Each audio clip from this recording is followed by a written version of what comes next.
వార్తలు ముగించే ముందు ముఖ్యాంశాలు మరోసారి.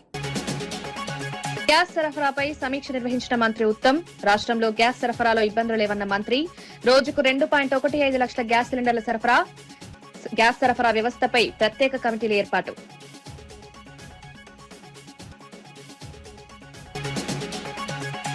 అభివృద్ధిని చూసి వైసీపీ తట్టుకోలేకపోతోందన్న టీడీపీ నేత శ్రీనివాస్ రెడ్డి. చంద్రబాబు నాయకత్వంలో రాష్ట్రం అభివృద్ది చెందుతోందన్న వ్యాఖ్య. జగన్ ఒప్పించేందుకు ఆరోపణలు చేస్తున్నారన్న విమర్శ. ప్రభుత్వ అభివృద్దిపై వైసీపీ తప్పుడు ప్రచారమన్న నేత.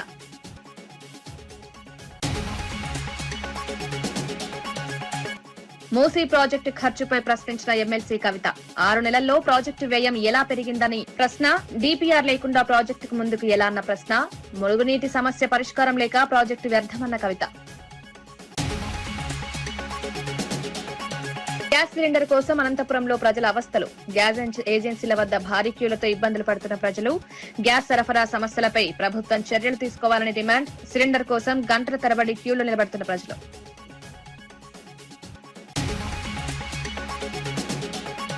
డ్రగ్స్ రహిత తెలంగాణ లక్ష్యమన్న టీపీసీసీ ప్రతినిధి చరణ్ కౌశిక్. డ్రగ్స్ మాఫియాపై ఉక్కుపాదం మోపుతున్న ప్రభుత్వం. డ్రగ్స్ నియంత్రణకు ప్రత్యేక ఈగల్ టీం ఏర్పాటు. యువత భవిష్యత్తు కోసం డ్రగ్స్ నిర్మూలన చర్యలు. ఇవి ఈనాటి వార్తా విశేషాలు. మరో బులెటిన్లో మళ్లీ కలుద్దాం. నమస్కారం.